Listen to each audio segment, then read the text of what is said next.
negotiate လုပ်တယ်ဆိုတာကတော့ကိုဘယ်အနေထားကိုရောက်ရှိနေပြီလဲဆိုတဲ့အပေါ်မှာမြင်ကြည့်ပါတယ်ကိုအိမ်မှာပတ်စံ30ပဲရှိတဲ့အချိန်ကဈေးကိုတော့ရင်ကိုက30တန်ဝယ်ဖို့ပဲစဉ်းစားရတာ1000နဲ့တရက်ရှိပြီဆိုတော့1000တန်အတွက်သူပြောမှာပဲကျွန်တော်တို့ကဒီအာရခဒေတာ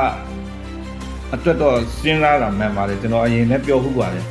ကျွန်တော်တို့ကရခိုင်မျိုးသားရေးဝါဒမှန်ပါတယ်သို့တော့ဒီမြန်မာနိုင်ငံမှာလူမျိုးပေါင်းစုံလွန်မြောက်ရေးဆိုတဲ့ဟာကိုစဉ်းစားလို့မရဘူး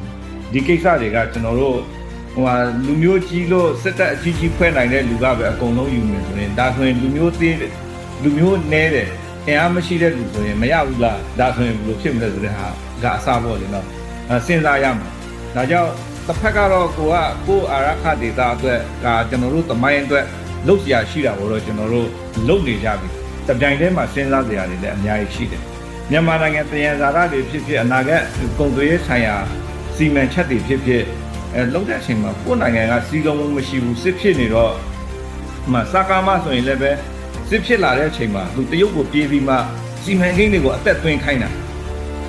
အသွင်တွေမှာအဲ့ဒီစီမံကိန်းတွေကိုအကာအကွယ်ယူပြီးသူ့ရဲ့မဟာဗျူဟာမြောက်လေကတိအဖြစ်အသုံးချတာပေါ့ဒါကသူ့ဖက်မှသူကစားလို့ရတဲ့ဟာသူကစားမှာပဲကိုယ့်ဖက်ကကြတော့အဲ့လိုမျိုးကစားဖို့အတွက်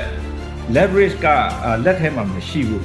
ဒီဟာတွေကြောင့်ကျွန်တော်တို့မှာဒီဟာတွေကို counter ဘယ်လိုလုပ်ရမလဲဒီ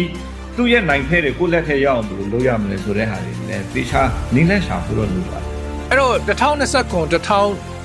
2029 phase 1 phase 2မှာပေါ့နော်3 brotherhood ပေါ့ညီတော်3ပေါ့MNDAA TNLA နဲ့ AA ပေါ့နော်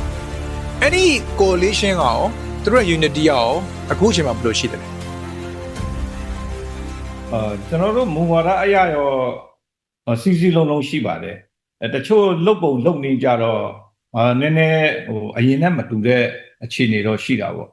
MNDAA သူ့ရဲ့ထိန်းချုပ်နေနဲ့အင်းကြီးချင်းဆက်ဆံရေးအခြေအနေဒီ TNLA ဆိုရင်လည်းပဲသူ့ရဲ့ဒီနေမီတွေရလာတဲ့အချိန်မှာအင်းကြီးချင်းအခြေအနေရန်သူဖိအားအခြေအနေဒါပေမဲ့ကျွန်တော်တို့အချင်းချင်းကြားမှာတော့အမြင်ရှင်းရှင်းနဲ့ဆက်လက်ပြီးလုံနိုင်တဲ့ဟာတွေပူပေါင်းဆောင်ရွက်ပြီးရှိနေတော့ပါ